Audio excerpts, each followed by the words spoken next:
नमस्कार दोस्तों, कैसे आप सब। आप सभी ने कक्षा 11 में अध्याय 5 में भाग 5 तक देखा। भाग 5 में आपने पुष्पक्रम यानी इन्फ्लोरेसेंस के बारे में पढ़ा। अब हम भाग 6 के अंतर्गत उसके आगे के टॉपिक्स के बारे में पढ़ेंगे, जो कि है पुष्प यानी फ्लावर। पुष्प की संरचना और पुष्प से संबंधित कुछ विशेष बातें पढ़ेंगे। पुष्प क्या होता है? पुष्प किसी भी पौधे का जनन अंग यानी रिप्रोडक्टिव आर्गन होता है। किसी भी पौधे का जनन अंग यानी रिप्रोडक्टिव आर्गन होता है, जिसकी मदद से वे जनन प्रक्रिया करते हैं और उससे अपनी संख्या बढ़ाते हैं। पुष्प, यहाँ पर ये इंपॉर्टेंट पॉइंट बनता है कि पुष्प पौधे का क्या है? जनन अंग है, रिप्रोडक्टिव आर्गन। यहाँ पर एक पुष्प की संरचना दिखाई गई है, जो कि द्विलिंगी पुष्प होता है। पुष्प दो प्रकार के होते हैं, एक लिंगी और एक द्विलिंगी। एक लिंगी पुष्प ऐसे होते हैं जिनमें नर भाग अलग और मादा भाग अलग पुष्प पर होता है। द्विलिंगी पुष्प ऐसे पुष्प होते हैं जिनमें नर और मादा दोनों भाग एक ही पुष्प पर होता है। अभी आपको डिटेल बताया जाएगा नर भाग कौन सा होता है, मादा भाग कौन सा होता है, पहले ये हम पढ़ेंगे। पुष्प की संरचना अगर आप देखें तो पुष्प में जो इसका आधार भाग होता है वो थोड़ा फूला होता है, जिसे हम पुष्पासन यानी थैलमस कहते हैं। थैलमस पुराना टर्म है, बहुत ओल्ड टर्म। अब इसे रिसेप्टिकल कहा जाता है, पुष्पासन। तो देखिए, पुष्प का ये जो डंडी होता है पुष्प का, उसे हम क्या कहते हैं? पुष्पवृंत। इसके बारे में आपको भाग 5 में बताया गया था, पुष्पवृंत, या इसे हम पेडिसल भी कहते हैं। तो अगर हम कहें कि पुष्प का आधार भाग या पुष्पवृंत का शीर्ष भाग फूला हुआ होता है तो सही है। पुष्प का आधार भाग देखिए फूला है, या हम कह सकते हैं पुष्पवृंत का शीर्ष भाग फूला होता है। यहाँ पर वही लिखा है, किसी भी पुष्प का आधार या पुष्पवृंत का ऊपरी भाग फूला होता है, जिसे हम पुष्पासन यानी थैलमस या रिसेप्टिकल कहते हैं। इसी पुष्पासन पर 4 मुख्य प्रकार के फ्लोरल लीव्स यानी पुष्प पत्र निकलते हैं। एक ये पुष्प पत्र हो गया, दूसरा ये, और तीसरा ये, और चौथा ये। 4 प्रकार के पुष्प पत्र यानी फ्लोरल लीव्स डेवलप होता है इस पुष्पासन पर। पुष्पासन ये है, ये पूरा भाग पुष्पासन यानी थैलमस है। इसी थैलमस पे 4 पुष्प पत्र निकलते हैं, जिनमें सबसे नीचे जो भाग होता है वो बहुत छोटा होता है, हरे रंग की पत्ती जैसी संरचना होती है, जिसे हम वाह्यदल कहते हैं यानी सेपल कहते हैं। पुष्प का जो रंगीन भाग होता है, जिसमें बड़ी बड़ी पत्तियां रंगीन पाई जाती हैं, वो होता है दल, जिसे हम इंग्लिश में पीटल कहते हैं। पुष्प में जो पुष्प का नर भाग होता है वो कहलाता है पुंकेसर। ये है पुष्प का नर भाग, जो एक डंडी के समान ऐसे निकला होता है। इसके 2 भाग होते हैं, पुंकेसर के 2 भाग होते हैं। एक ऊपरी भाग जो कि कहलाता है परागकोश यानी एंथर, और दूसरा ये डंडी यहाँ से लेकर यहाँ तक, जिसे हम कहते हैं पुतंतु या फिलामेंट। ठीक। पुष्प का ये भाग नर भाग कहलाता है। जो बीचों बीच एक पाया जाए या एक से अधिक भी पाया जा सकता है, वो उसका मादा भाग होता है, जिसे हम अंडप कहते हैं।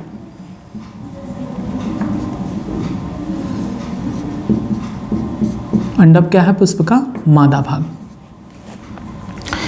ये जो पूरा भाग यहाँ से लेकर यहाँ तक का भाग, यहाँ तक क्या कहलाता है? एक अंडप यानी एक कॉर्पेल कहलाता है। इसके 3 भाग होते हैं। सबसे ऊपरी का भाग वर्तिकाग्र यानी स्टिग्मा कहलाता है। उसके बाद स्टिग्मा से एक डंडी जैसी निकली होती संरचना, जिसे हम वर्तिका यानी स्टाइल कहते हैं, और इसके नीचे एक उभरी हुई संरचना इस तरह से होती है। इस संरचना को हम कहते हैं अंडाशय या ओवरी। बस ये भी पुष्प के मुख्य भाग हैं।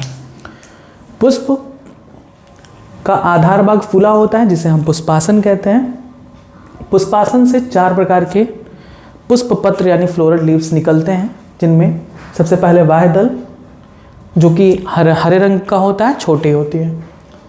उसके ऊपर रंगीन संरचना, जिसे हम दल कहते हैं, और फिर उसका आता है नर भाग, जिसे हम पुंकेसर यानी स्टामेन कहते हैं। इसके 2 भाग होते हैं, परागकोश और पुतंतु। परागकोश ऊपरी भाग है और पुतंतु यहाँ से लेकर यहाँ तक का डंडी है, फिलामेंट कहलाता है। इसका मादा भाग बीचों बीच है, जिसे हम अंडप यानी कार्पेल कहते हैं। इसके 3 भाग होते हैं, इस वर्तिकाग्र, वर्तिका और अंडाशय यानी स्टिग्मा, स्टाइल, ओवरी।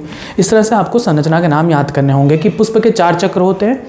इन 4 चक्र में ये दोनों कहलाते हैं दल और वाह्यदल ये दोनों कहलाते हैं सहायक चक्र। ये भी क्वेश्चन खूब पूछा जाता है। ये दोनों सिर्फ सहायक चक्र कहलाते हैं, यानी एसेसरी होल्ड, सहायक चक्र होते हैं जो जनन में सिर्फ सहायता करते हैं, क्योंकि ये जनन भाग है ना, जनन अंग, तो जनन में सिर्फ सहायता करते हैं, इसलिए हम इसे सहायक चक्र कहते हैं। लेकिन अगर आप पुंकेसर को देखें और अंडप को देखें, पुंकेसर व अंडप ये दोनों आवश्यक चक्र कहलाते हैं, क्योंकि इसके बिना जनन प्रक्रिया नहीं हो सकती। इसे हम नेसेसरी होल्ड कहते हैं। नेसेसरी होल्ड, होल्ड मतलब होता है चक्र, ठीक है, होल्ड। तो किसी भी पुष्प में पुष्प का आधार भाग फूला होता है जिसे हम पुष्पासन कहते हैं। पुष्पासन से 4 चक्र निकलते हैं, जिनमें से 2 सहायक चक्र कहलाते हैं, उनका नाम है वाह्यदल और दल। वाह्यदल सामान्यतः हरे रंग का होता है, दल हमेशा रंगीन कलर के होते हैं। ये फूलों को अपनी तरफ कीटों को अपनी तरफ अट्रैक्ट करने के लिए होते हैं, क्योंकि इसमें एक क्रिया होती है परागण की क्रिया, जो आगे आपको बताई जाएगी। परागण की क्रिया में यहाँ पर जो परागकण बनता है उसको स्टिग्मा तक आना होता है। ये क्रिया कीटों द्वारा की जाती है। तो वो कीटों को अपनी तरफ आकर्षित करने के लिए ये पुष्प जो होते हैं वो अपनी रंगीन संरचना बनाते हैं, जिससे कीट उसकी तरफ अट्रैक्ट हो। दल के बाद आता है पुंकेसर, जो कि नर भाग होता है। मैंने बताया पुंकेसर और अंडप ये दोनों जनन अंग के मुख्य अंग हैं। पुंकेसर और अंडप को इसीलिए हम आवश्यक चक्र कहते हैं, क्योंकि इनके बिना निस्जनन नहीं हो सकती। तो आवश्यक चक्र 2 होते हैं, पुंकेसर और अंडप। पुंकेसर के 2 भाग होते हैं, परागकोश और पुतंतु। अंडप के 3 भाग होते हैं, वर्तिकाग्र, वर्तिका और अंडाशय यानी ओवरी। बस अब कुछ और सामान्य बातें, जैसे यहाँ पर आपको शब्द मिलेगा आगे, वाह्यदल पुंज किसे कहते हैं? वाह्यदल पुंज, इसको इंग्लिश में कहते हैं कैलिक्स। देखिए वाह्यदल सिर्फ एक संरचना को कहते हैं, जैसे एक पत्ती है ना ये, इसे हम एक वाह्यदल कहेंगे। लेकिन वाह्यदल के समूह को 1 2 3 4 सभी वाह्यदल को सम्मिलित रूप से हम वाह्यदल पुंज यानी कैलिक्स कहते हैं। ठीक है, याद रखेंगे। वाह्यदल सिर्फ एक को कहा जाता है, एक पत्ती यहाँ से उखाड़ ली, ये है वाह्यदल। लेकिन अगर हम संपूर्ण वाह्यदल को लें यानी वाह्यदल के समूह को, तब उसे हम वाह्यदल पुंज यानी कैलिक्स कहते हैं, इंग्लिश में कैलिक्स। तो कह सकते हैं कि वाह्यदल एक इकाई है, वाह्यदल पुंज वाह्यदल का समूह है। इसी तरीके से एक दल को यानी एक पंखुड़ी को हम क्या कहते हैं? दल यानी पीटल। लेकिन दलों के समूह देखिए 1 2 3 यहाँ पर बनाए, दल के समूह को क्या कहते हैं? दल पुंज, यानी इसे इंग्लिश में हम कहते हैं कोरोला। ठीक, एक पंखुड़ी को हम दल कहेंगे, लेकिन कई सारे दल हैं, उनको हम सम्मिलित रूप से क्या कहते हैं? दल पुंज यानी कोरोला। उसी तरीके से एक को हम क्या कहते हैं? पुंकेसर। नर भाग के एक को हम कहते हैं पुंकेसर। यहाँ से लेकर यहाँ तक का एक भाग क्या कहलाता है? पुंकेसर। लेकिन सभी पुंकेसर को अगर सम्मिलित रूप से ले लें तब ये क्या कहलाता है? पुमंग। इसे हम पुमंग यानी एंड्रूसियम कहते हैं। ये अंतर होता है एंड्रूसियम और पुंकेसर में। पुंकेसर सिर्फ एक संरचना कहलाएगी। अगर सभी पुंकेसर को साथ में ले लें, समूह को, पुंकेसर के समूह को हम पुमंग यानी एंड्रूसियम कहते हैं। सेम इसी तरीके से यहाँ पर मादा जननांग है एक इकाई को हम अंडप कहते हैं। हो सकता है पुष्प में एक ही अंडप हो सकता है पुष्प में एक से ज़्यादा अंडप हो सकते हैं। तो अंडप के समूह को हम क्या कहते हैं? जायांग, या हम इसे स्त्री केसर भी कहते हैं। इसके 2 नाम हैं इंग्लिश में, गाइनोसियम, ठीक है, गाइनोसियम, या हम इसे पिस्टिल भी कहते हैं। ठीक, अब इतना नाम आपको याद रखना पड़ेगा पुष्प के बारे में, क्योंकि इंपॉर्टेंट है, सब कहीं ना कहीं इधर उधर पूछे जाते हैं। थैलमस रिसेप्टिकल में कन्फ्यूजन होता है। थैलमस पुराना टर्म है जो हम पहले यूज करते थे, अब रिसेप्टिकल यूज करते हैं। मतलब पुष्प का आधार भाग जो फूला होता है उसे हम पुष्पासन यानी थैलमस या रिसेप्टिकल कहते हैं। पुष्पासन पर 4 चक्र निकलते हैं, जिनमें से एक को हम वाह्यदल, दूसरे को दल, तीसरे को पुंकेसर और चौथे को हम अंडप कहते हैं। वाह्यदल और दल सहायक चक्र कहलाते हैं, क्योंकि ये जनन में सिर्फ सहायता करते हैं, आवश्यक नहीं है। पुंकेसर और अंडप ये जनन के मुख्य अंग है, इसलिए हम इसे आवश्यक चक्र यानी एसेसरी होल्ड कहते हैं, क्योंकि ये जनन में डायरेक्ट इन्वॉल्व होते हैं, क्योंकि यहाँ पर नर युग्मक बनता है, यहाँ पर मादा युग्मक। ठीक, अब आता है कि एक वायुदल को हम वायुदल कहेंगे सीपल, और कई सारे वायुदल के समूह को हम वायुदलपुंज यानी कैलिक्स कहते हैं। सेम इसी तरीके से एक दल को हम दल कहेंगे, दल के समूह को दलपुंज यानी कोरोला कहते हैं। एक पुंकेसर को पुंकेसर कहेंगे, पुंकेसर के समूह को हम पुमंग यानी एंड्रोशियम कहते हैं। सेम इसी तरीके से एक अंडप को हम एक अंडप कहेंगे, लेकिन अंडप के समूह को हम जायांग या स्त्री केसर कहते हैं, या इसे हम गायनोशियम या पिस्टिल कहते हैं। बस ये था एक संपूर्ण पुष्प की संरचना के बारे में। अब कुछ पुष्प ऐसे होते हैं जिसमें ये वाला भाग अलग होता है अलग पुष्प में, और ये वाला भाग अलग पुष्प में विकसित होता है। तब ऐसे पुष्प को हम एक लिंगी पुष्प यानी यूनिसेक्सुअल फ्लावर कहते हैं, यानी पुष्प जिसमें नर भाग अलग पुष्प पर और मादा भाग अलग पुष्प पर पाए जाते हैं, जैसे पपीता, खरबूजा और मक्का में। ठीक, मतलब ये संरचना नहीं पाई जाएगी इनमें। यहाँ पर तो दोनों हैं, नर भाग भी एक ही पुष्प में है, मादा भाग भी एक ही पुष्प में है, तो ये क्या है, ये द्विलिंगी पुष्प है। द्विलिंगी पुष्प यानी बाइसेक्सुअल या हर्माफ्रोडाइट फ्लावर, जिसमें नर व मादा भाग दोनों एक ही पुष्प पर उपस्थित हो, जैसे गुलाब, सूर्यमुखी, गुड़हल, आम, सरसों, ठीक है, आदि। इनके पुष्प द्विलिंगी होते हैं, यानी नर भाग और मादा भाग एक ही पुष्प पर पाए जाते हैं, जैसा कि मैंने यहाँ पर बनाया है। यह भी बाइसेक्सुअल फ्लावर यानी द्विलिंगी पुष्प है।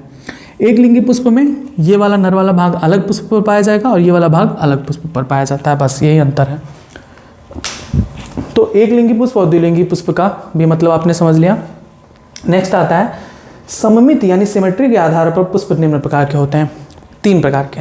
सममिति के आधार पर यानी हम पुष्प को किस किस अक्ष पर काटें कि वो 2 समान भागों में विभक्त हो पाए, उसके आधार पर हम इसे 3 कैटेगरी में डिवाइड करते हैं। पहला आता है त्रिज्या सममित यानी एक्टिनोमॉर्फिक, दूसरा एक व्यास सममित यानी मोनोसिमेट्रिकल या जाइगोमॉर्फिक, तीसरा आता है असममित यानी एसिमेट्रिकल और इरेगुलर। त्रिज्या सममित पुष्प का उदाहरण यहाँ पर मैंने बनाया है एक्टिनोमॉर्फिक, यानी ऐसा पुष्प, ऐसा फ्लावर जिसको किसी भी अक्ष से काट दो, चाहे इधर से काटो तब भी 2 समान भागों में विभक्त होगा, यानी जितनी पंखुड़ियाँ इधर होंगी उतनी पंखुड़ियाँ इधर होंगी, तो 2 समान भागों में विभक्त होगा।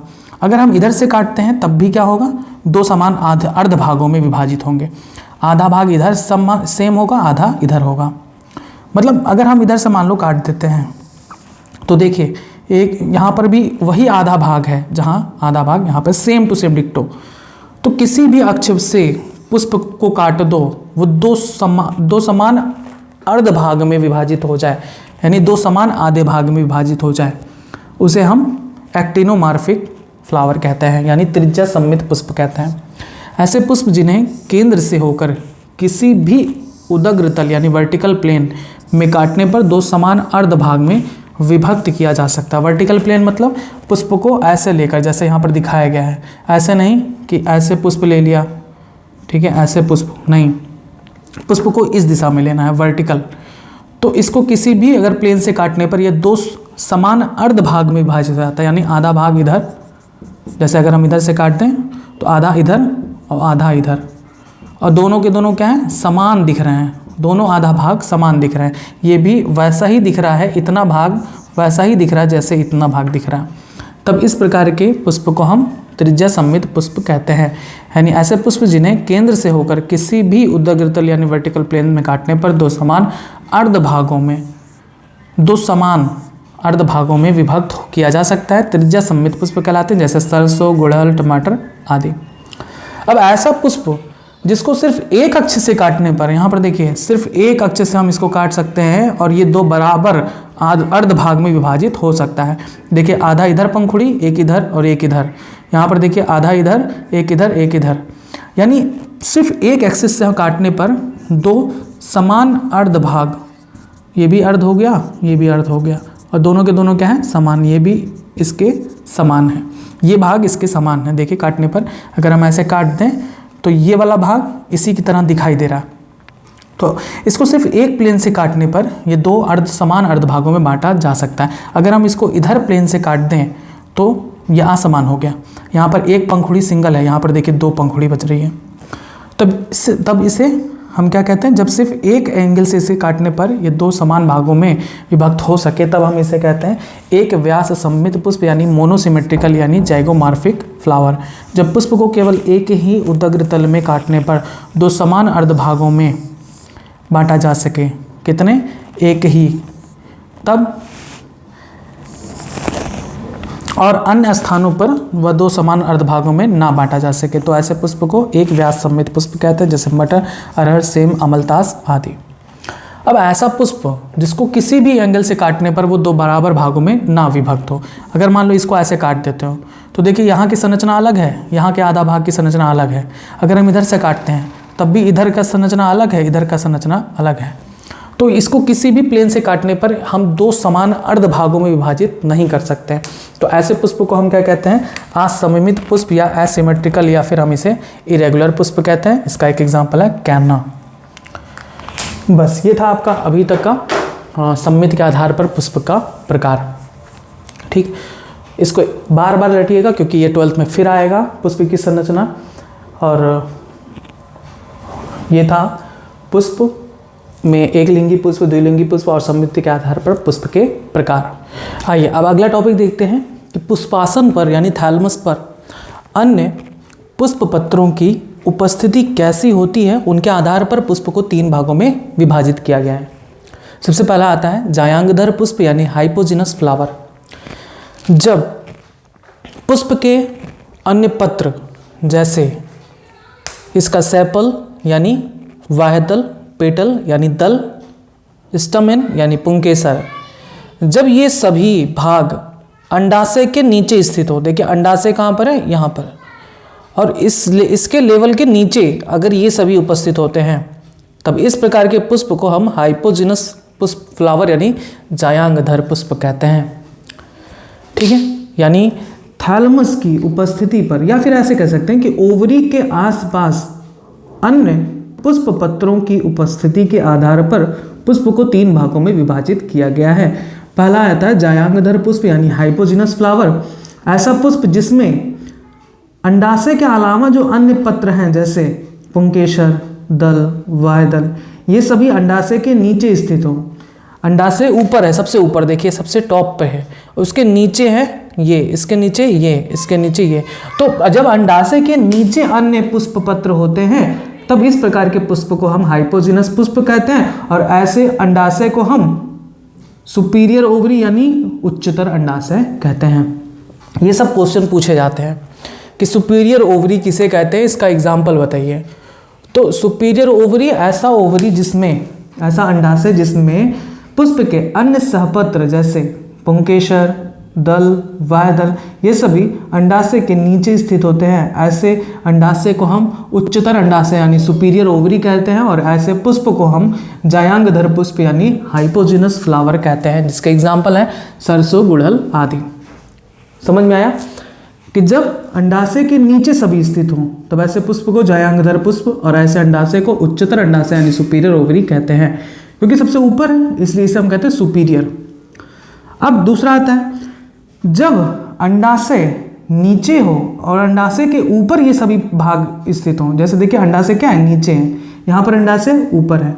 जब नीचे स्थित होता है यानी कह सकते हैं कि अंडाशय के ऊपर पुष्प के अन्य सहपत्र निकले होते हैं, तब ऐसे पुष्प को हम जायांगोपरिक पुष्प यानी इपिजिनस फ्लावर कहते हैं, और ऐसे अंडाशय को हम निम्नतम अंडाशय यानी इन्फीरियर ओवरी कहते हैं। यानी नीचे है, अब ओवरी, ओवरी नीचे है, इसके ऊपर बाकी सभी निकले हुए हैं, जैसे यहाँ पर वाह्यदल अंडाशय के ऊपर है, और यहाँ पर दल अंडाशय के ऊपर है, स्टमेन अंडाशय के ऊपर है। यानी जब अंडाशय के ऊपर अन्य पुष्प पत्र निकले होते हैं तब ऐसे अंडाशय को हम निम्नतम अंडाशय यानी इन्फीरियर ओवरी कहते हैं, और ऐसे पुष्प को हम इपिजिनस फ्लावर यानी जायांगोपरिक पुष्प कहते हैं। तीसरा आता है जब पुष्प के अन्य सहपत्र एक समान स्थिति में स्थित हों, यानी अंडाशय के बीचों बीच ना तो उच्चतर और ना तो निम्नतम, बीचों बीच अंडाशय यहाँ से लेकर यहाँ तक का भाग है, इसके बीचों बीच से जब निकलते हैं अन्य सहपत्र पुष्प के, तब इस प्रकार के अंडाशय को हम अर्ध उच्चतर अर्ध निम्नतम अंडाशय यानी हाफ सुपीरियर और हाफ इन्फीरियर ओवरी कहते हैं, और ऐसे पुष्प को हम परिजायांगी पुष्प यानी पेरिजिनस फ्लावर कहते हैं। बस ये था अंडाशय के आसपास लगे हुए पुष्प पत्रों के उपस्थिति के आधार पर पुष्प के प्रकार। 3 प्रकार के होते हैं, जायांगधर, जायांगोपरिक और परिजायांगी पुष्प। अब इसके बाद आता है सहपत्र की उपस्थिति के आधार पर। सहपत्र क्या होता है, जिसे हम ब्रैक्ट कहते हैं। देखिए पुष्प में एक नीचे छोटी पत्ती लगी होती है, आपने देखा होगा। ये जो पत्ती है ये इसका क्या कहलाता है, बाह्य दल कहलाता है। लेकिन कभी कभी इस पुष्प के बाह्य दल के नीचे भी एक पत्ती लगी होती है। इस पत्ती को हम बाह्य दल नहीं कहते हैं, इस पत्ती को हम क्या कहते हैं, ब्रैक्ट कहते हैं, यानी सहपत्र। इसे हम सहपत्र यानी ब्रैक्ट कहते हैं। जब पुष्प में ऐसा सहपत्र पाया जाए, यानी बाह्य दल के नीचे सहपत्र पाया जाए, तब ऐसे पुष्प को हम सहपत्री पुष्प यानी ब्रैक्टिएट फ्लावर कहते हैं। जब सहपत्र पाया जाए तब उसे हम क्या कहेंगे, सहपत्री पुष्प यानी ब्रैक्टिएट फ्लावर। और जब सहपत्र ना पाया जाए, जैसे यहाँ पर देखिए कोई सहपत्र नहीं है, यहाँ पर कोई सहपत्र नहीं है, तब ऐसे पुष्प को हम असहपत्री यानी ई ब्रैक्टिएट फ्लावर कहते हैं। बस ये था आपका थोड़ा सा और जानकारी पुष्प के बारे में, सहपत्री पुष्प और असहपत्री पुष्प क्या होते हैं, और उसके बाद अंडाशय के आसपास सहपत्रों की उपस्थिति के आधार पर पुष्प के प्रकार। बस नेक्स्ट टॉपिक आता है आपका बाह्य दलपुंज यानी कैलिक्स क्या होता है। मैंने आपको बताया था कि जब बहुत सारे बाह्य दल पाए जाएं किसी पुष्प में, तो समस्त बाह्य दल के समूह को बाह्य दलपुंज कहते हैं। एक बाह्य दल को सिर्फ एक बाह्य दल यानी सिपल कहेंगे। जैसे अगर हम यहाँ पर कोई पुष्प बनाते हैं, हम अभी एक सिर्फ बनाए हैं ऐसे छोटी सी ग्रीन कलर की पत्ती, और ये बाकी उसकी पंखुड़ियाँ हैं, तो ये एक क्या कहलाता है, बाह्य दल यानी सेपल। अगर यहाँ पर और भी हम ऐसी संरचना हरे रंग की बनाते हैं तो ये क्या हो जाएगा, अब ये कहलाएगा बाह्य दल पुंज। तो पुष्प के नीचे जो छोटी सी हरी सी पत्ती होती है उसे हम बाह्य दल कहते हैं। एक को हम एक बाह्य दल कहेंगे, लेकिन बहुत सारे बाह्य दल के समूह को हम बाह्य दल पुंज कहते हैं यानी कैलिक्स कहते हैं। इसका इंग्लिश मीनिंग भी बदल जाता है जब हम समूह को लेकर चलते हैं। तो पुष्प का सबसे बाह्य चक्र बाह्य दल होता है, जो प्रायः नीचे की ओर पाया जाता है, या बहुत सी इकाइयों यानी बहुत से बाह्य दल यानी सेपल से मिलकर बना होता है। अब इसमें भी पुष्प में 2 प्रकार के सेपल पाए जाते हैं, यानी 2 प्रकार के बाह्य दलपुंज पाए जाते हैं। एक ऐसे बाह्य दलपुंज जिनको अलग अलग पृथक करना पॉसिबल ना हो, यानी देखिए कई सारे दलपुंज हैं बाह्य दल, एक ये बाह्य दल हो गया, दूसरा ये बाह्य दल हो गया, तीसरा ये बाह्य दल हो गया, लेकिन तीनों के तीनों एक संयुक्त रूप में है। देखिए ऐसी मोटी संरचना, जैसे गुड़हल में आप देखते होंगे ऐसी, तो तीनों के तीनों क्या हैं, एक संयुक्त रूप में जुड़े हुए हैं। इनको हम एक एक करके अलग नहीं करेंगे, अगर हम इसे एक निकालेंगे तो दूसरा भी कहीं ना कहीं फटेगा। तो इस प्रकार के बाह्य दल के व्यवस्था को हम गैमोसिपलस यानी युक्त बाह्य दली पुष्प कहते हैं। ऐसा पुष्प जिसमें बाह्य दल, कई सारे बाह्य दल संयुक्त होकर एक बाह्य दल बनाते हैं, ऐसे बाह्य दल वाले पुष्प को हम युक्त बाह्य दली पुष्प यानी गैमोसिपलस फ्लावर कहते हैं। यानी एक पुष्प के सभी बाह्य दल यदि आपस में संयुक्त हो, यहाँ पर शब्द ये मतलब ध्यान रखने वाला है, संयुक्त यानी सब आपस में जुड़े हों और सभी जुड़कर एक बाह्य दल जैसी संरचना बनाते हैं, ऐसे बाह्य दल को हम, बाह्य दल वाले पुष्प को हम युक्त बाह्य दली पुष्प यानी गैमोसिपलस फ्लावर कहते हैं। इसके एग्जाम्पल हैं बैंगन, धतूरा, गुड़हल। गुड़हल में साफ आप देख सकते हैं। लेकिन जब यही बाह्य दल अलग अलग हों, जैसे यहाँ पर देखिए एक बाह्य दल ये हो गया,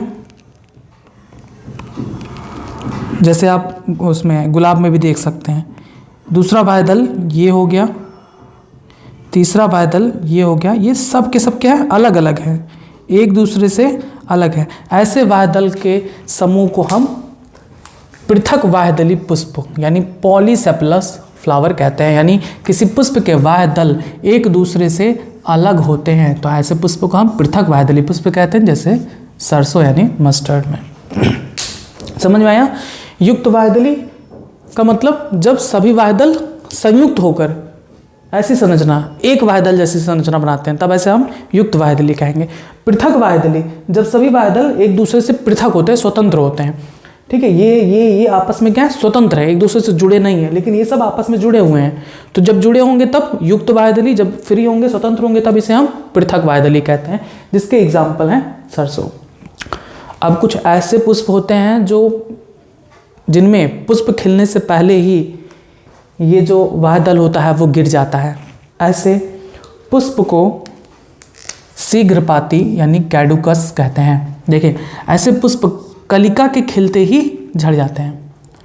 यदि पुष्प में कलिका के खिलते ही बाह्यदल, यहाँ पर लिखना भूल गए, यदि पुष्प कलिका के खिलते ही बाह्यदल झड़ जाते हैं, मतलब पुष्प की कली खिली नहीं कि उसका बाह्यदल झड़ जाता है, ऐसे पुष्प को हम शीघ्रपाती बाह्यदली पुष्प यानी कैडुकस सिप्लस फ्लावर कहते हैं, जैसे अफीम। यानी ऐसा पुष्प जिसमें कली खिलने से पहले ही उसका बाह्यदल झड़ जाता है, शीघ्रपाती बाह्यदली पुष्प कहते हैं।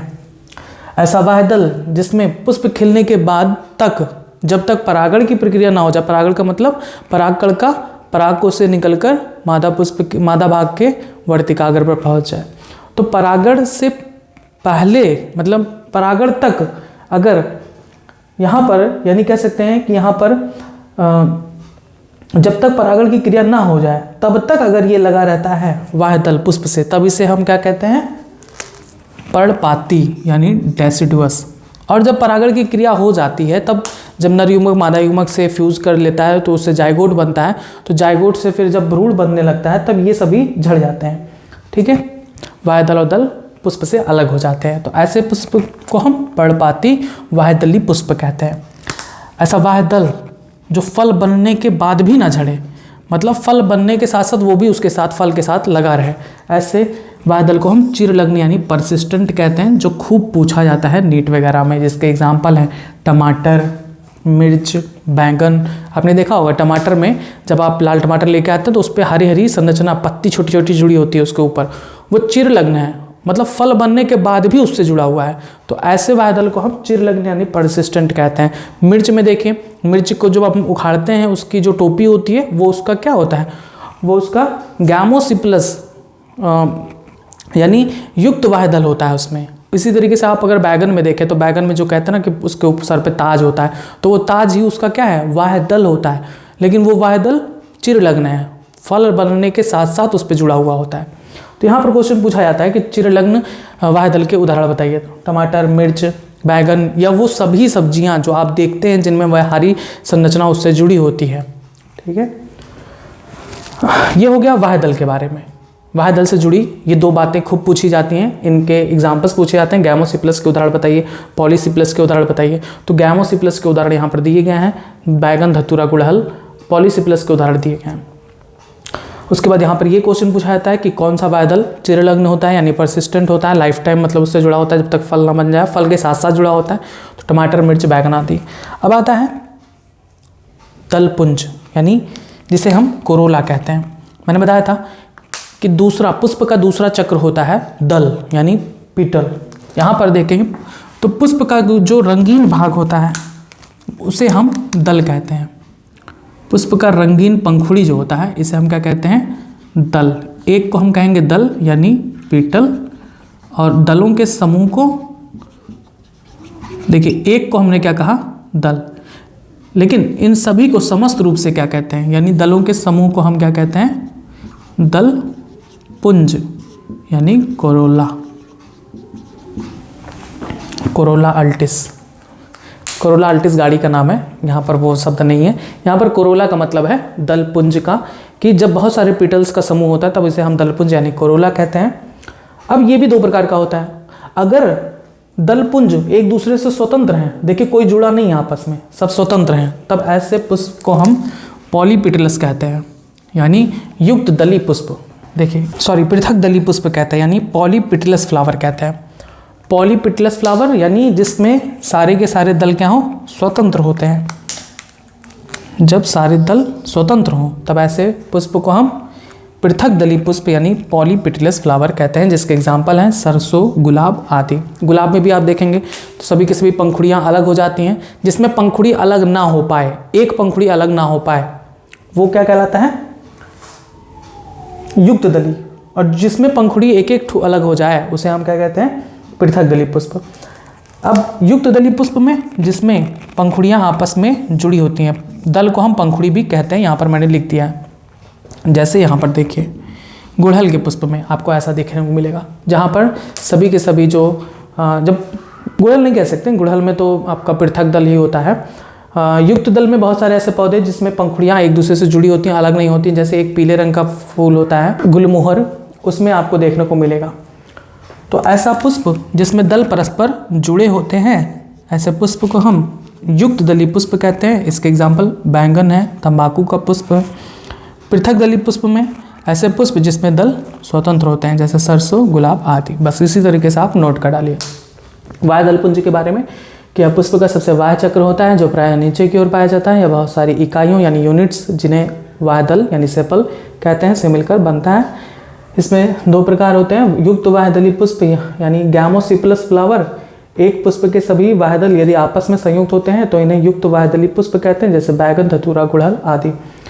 पृथक वाह्य दली पुष्प यानी पॉलीसिपलस फ्लावर, यदि किसी पुष्प के वाह्य दल एक दूसरे से अलग होते हैं तो इसे पृथक वाह्य दली पुष्प कहते हैं, जैसे सरसों। फिर स्टार बना के 3 पॉइंट लिखेंगे कि यदि पुष्प कलिका के खिलते ही वाह्य दल झड़ जाए तो इसे शीघ्रपाती यानी कैडुकस कहते हैं, जैसे अफीम। दूसरा, यदि वाह्य दल पुष्प खिलने के बाद परागण होने तक पुष्प से लगे रहें तो इसे पर्णपाती यानी डेसिडुअस कहते हैं, जैसे सरसों, मूली। तीसरा, यदि वाह्य दल फल बन जाने पर भी ना झड़े तो इसे चिरलग्न कहते हैं, यानी परसिस्टेंट कहते हैं, जैसे टमाटर, मिर्च आदि।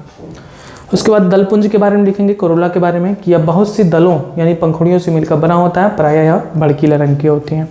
यानी दलपुंज कब कहेंगे, पंखुड़ियों के समूह यानी दलों के समूह को हम दलपुंज कहते हैं। दलपुंज कोई अलग से पुष्प में संरचना नहीं होती, दलपुंज के समूह को ही कहते हैं। इसमें भी दो प्रकार का होता है, युक्त दली पुष्प और पृथक दली पुष्प। युक्त दली पुष्प यानी गैमोपिटिलस फ्लावर, इसमें लिखेंगे कि जब दल परस्पर जुड़े होते हैं, जैसे बैगन, तंबाकू आदि। पृथक दली में लिखेंगे पॉलीपिटिलस फ्लावर में जब पुष्प के सारे दल स्वतंत्र होते हैं, जैसे सरसों, गुलाब आदि। चाहे तो आप ये फिगर भी बना सकते हैं। नेक्स्ट टॉपिक आता है आपका पुष्प दल विन्यास यानी एस्टिवेशन ऑफ कोरोला। यहीं पर हम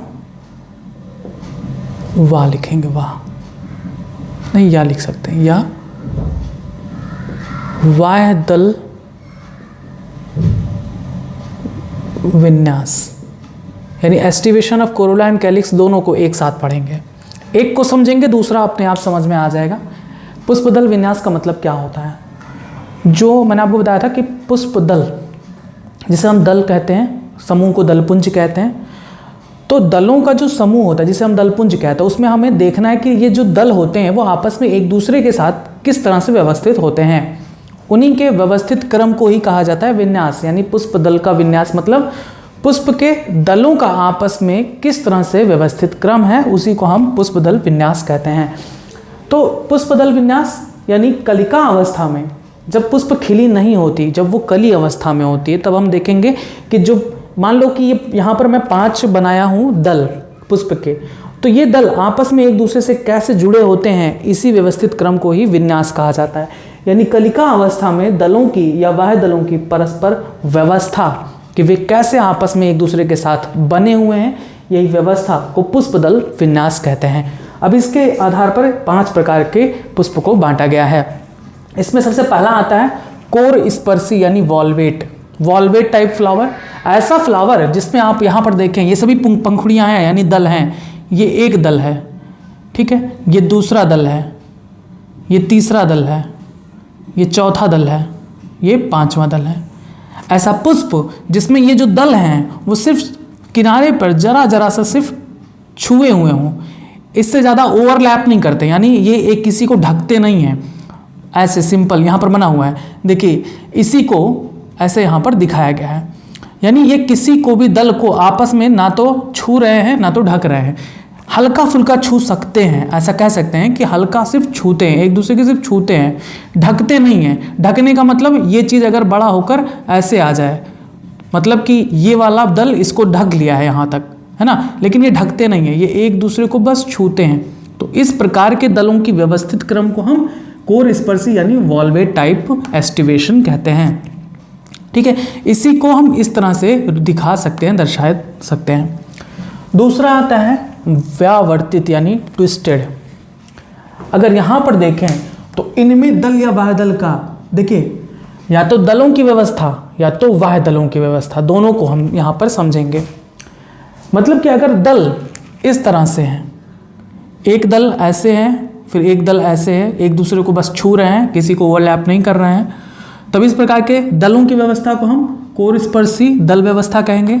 या फिर अगर इसी तरीके से यहाँ पर बाह्य दल भी व्यवस्थित होते हैं, एक दूसरे को सिर्फ बाह्य दल छूते हैं, ओवरलैप नहीं करते हैं, तब भी इस प्रकार के बाह्य दल विन्यास को हम कोर स्पर्शी बाह्य दल विन्यास कहते हैं। यहाँ पर सिर्फ आपको दलों के विन्यास को बताया जाएगा, बाह्य दल को आप ऐसे ही समझ लेंगे जैसे दल को समझाया जा रहा। नेक्स्ट आता है व्यावर्तित यानी ट्विस्टेड। यहाँ पर देखिए ये है ट्विस्टेड। इनमें दल या बाह्य दल का एक भाग अपने पड़ोसी दल के कुछ भाग को ढक लेता है। एक जो दल है, यानी ये देखिए ये दल है, ये अपने पड़ोसी को यहाँ तक ढक लिया है। ठीक है, ये एक दल है जो अपने पड़ोसी यानी इस वाले दल को यहाँ तक ढका है। अब ये जो दल है, ये दल, ये इस दल को यहाँ तक ढका है। फिर ये दल देखिए, ये इस जगह पर इसको यहाँ तक ढका है, ये दल इसको यहाँ तक ढका है, फिर ये दल इसको यहाँ तक ढका है। तो जब दल एक दूसरे को ढकते हैं, एक शीर्ष पर ढकते हैं, यहाँ पर देखिए बनाया गया है, ये वाला दल इसको यहाँ तक ढका है, ये वाला दल इसको यहाँ तक ढका है, ये वाला दल इसको यहाँ तक ढका है, ये वाला दल इसको यहाँ तक ढका है, और ये वाला इसको यहाँ तक ढका है। तो जब सिर्फ एक दूसरे को ढकते हैं, यानी शेप ऐसा बनता है, तब उस प्रकार के दल विन्यास को हम आवर्तित दल विन्यास यानी ट्विस्टेड एस्टिवेशन कहते हैं। तीसरा आता है कोर छादी यानी इम्ब्रिकेट। इम्ब्रिकेट में अगर आप देखें तो एक पंखुड़ी पूरी तरीके से अंदर होती है, देखिए एक पूरी तरीके से अंदर है और एक पूरी तरीके से बाहर होती है। ठीक है, इसमें एक पंखुड़ी पूरी तरीके से अंदर, एक पंखुड़ी अपने आसपास वाले दोनों पंखुड़ी से बाहर की तरफ घिरा होता है, और एक पंखुड़ी अपने आसपास के दोनों पंखुड़ी को बाहर से घेरे होता है।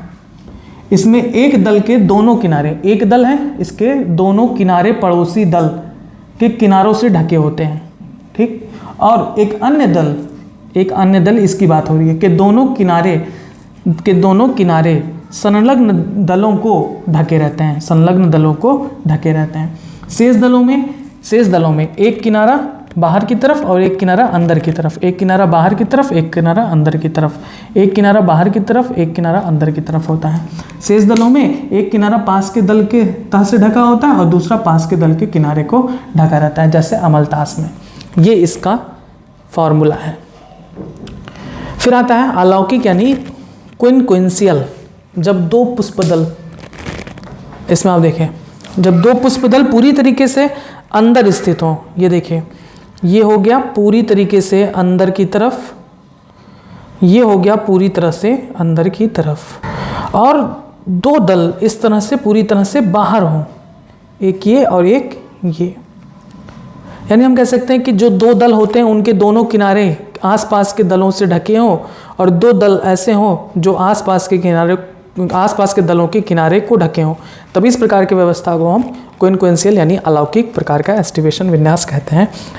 इसका फॉर्मूला ये है, यानी एक दल ऐसा है जो दो दलों को ढका हुआ है, यानी यहाँ पर देखिए तो दो दल पूरी तरीके से अंदर हैं और दो दल पूरी तरीके से बाहर हैं। इसका एग्जाम्पल अमरूद। आता है ध्वजिक यानी वैक्सिलम। वैक्सिलम में देखेंगे तो सबसे जो बाहरी वाला दल होता है वो बहुत बड़ा होता है और उसके अंदर सभी इकट्ठा होते हैं। यह दो पार्श्व दलों को ढके रहता है, दो पार्श्व यानी यहाँ साइड में दो पार्श्व दल मिलते हैं उनको ढके होता है। इसके अलावा सबसे नीचे स्थित दो दल नाव जैसी ऐसी संरचना बना लेते हैं, संयुक्त होकर नाव जैसी ऐसी संरचना बना लेते हैं। ठीक है, जैसे पैप्लियोनिएसी फैमिली के सभी पुष्प। बस ये था पुष्पदल का विन्यास। हो सकता है इसमें थोड़ा सा आपको कन्फ्यूज़न हो, लेकिन हम आपको समझाने की कोशिश करते हैं। ये जो दो दल हैं, अगर ये दल ऐसे है, मतलब ऐसे है, तो सिर्फ एक दूसरे को छू रहा है, जो कि व्यवस्था यहाँ पर होती है। अगर ये ऐसे ढक ले इसको, तो ये ओवरलैपिंग हो गया, यानी ये वायुदल इस वायुदल को ढक लिया है, और ये वायुदल अंदर की तरफ, ये वायुदल बाहर की तरफ है। बस ऐसे ही व्यवस्था अलग अलग दलों का होता है। इसी के आधार पर पुष्प को 5 विन्यास में बांटा गया है। अब इसको आप इसी तरीके से लिख डालेंगे, एक एक के सामने इसका फिगर बना लेंगे। लिखेंगे पुष्पदल विन्यास यानी एस्टिवेशन ऑफ कोरोला, ठीक है। यहाँ पर हमने कैलिक्स भी लिख दिया है, कैलिक्स का भी सेम इसी तरीके से होता है। कलिका अवस्था में दलों की या वाह्यदलों की परस्पर व्यवस्था को पुष्पदल विन्यास कहते हैं। ये निम्न प्रकार की होती हैं। पहला कोर स्पर्शी यानी वॉल्वेट, जब दल या वाह्यदल एक दूसरे को छूते भरे हैं, जैसे सरसों, ठीक है, आदि में। दूसरा आता है व्यावर्तित यानी ट्विस्टेड, इनमें दल या वाह्यदल का एक भाग अपने पड़ोसी दल के कुछ भाग को ढक लेता है और इसका दूसरा भाग पिछले दल से स्वयं ढक जाता है, जैसे गुड़हल आदि में। फिर आता है कोर छादी यानी इम्ब्रिकेट, इसमें एक दल या वाह्यदल के दोनों किनारे पड़ोसी दो दलों या वाह्यदलों के किनारों से ढके रहते हैं और एक अन्य दल या वाह्यदल के दोनों किनारे संलग्न दलों के किनारे को ढके रहते हैं। शेष दलों में एक किनारा पास के दल के तट से ढका रहता है और दूसरा पास के दल के किनारे को ढके रहता है, जैसे अमलतास आदि में। चौथा आता है अलौकिक यानी कॉन्क्वेंशियल, जब दो पुष्पदल या वाह्यदल के दोनों किनारे ढके हों, अन्य दो दल या वाह्यदल के दोनों किनारे बाहर हों तथा शेष एक वाह्यदल एक तट को ढका तथा दूसरा बाहरी होता है, जैसे अमरूद आदि में। लास्ट आता है ध्वजिक यानी वैक्सिलम, इसमें पश्च दल सबसे बड़ा होता है, यानी सबसे पिछला जो दल होता है सबसे बड़ा होता है। यह दो पार्श्व दलों को ढके रहता है। इसके अलावा सबसे नीचे स्थित दो दल नाव जैसी संरचना बनाते हुए परस्पर जुड़े होते हैं, जैसे पैप्लियोनिएसी में। भाग 6 का आखिरी टॉपिक है दलों की आकृति यानी फॉर्म्स ऑफ कोरोला। दलपुंज के व्यवस्था के आधार पर पुष्प 4 प्रकार के दिखते हैं, जिनमें सबसे पहला आता है क्रूसीफॉर्म। इसमें 4 पृथक दल होते हैं। यहाँ पर ये चीज़ ध्यान रखना होगा कि कौन से फॉर्म में कितने दल पाए जाते हैं और उनकी व्यवस्था कैसे होती है। तो क्रूसीफॉर्म में कुल 4 पृथक दल होते हैं, यानी अगर पूछे कोई कि सरसों में कितने दल होते हैं, तब भी आप बता सकते हैं कि सरसों में 4 दल होते हैं, जो कि पृथक दल होते हैं, एक दूसरे से स्वतंत्र होते हैं। और ये दल एक क्रॉस जैसी संरचना बनाते हैं, इस तरह से क्रॉस जैसी संरचना बनाते हैं, ठीक। दूसरा आता है कैरियोफेलिएसियस। इस प्रकार के दलपुंज में 5 दल होते हैं। ये हो गया 1, ये हो गया 2, ये हो गया 3, ये हो गया 4 और ये हो गया 5।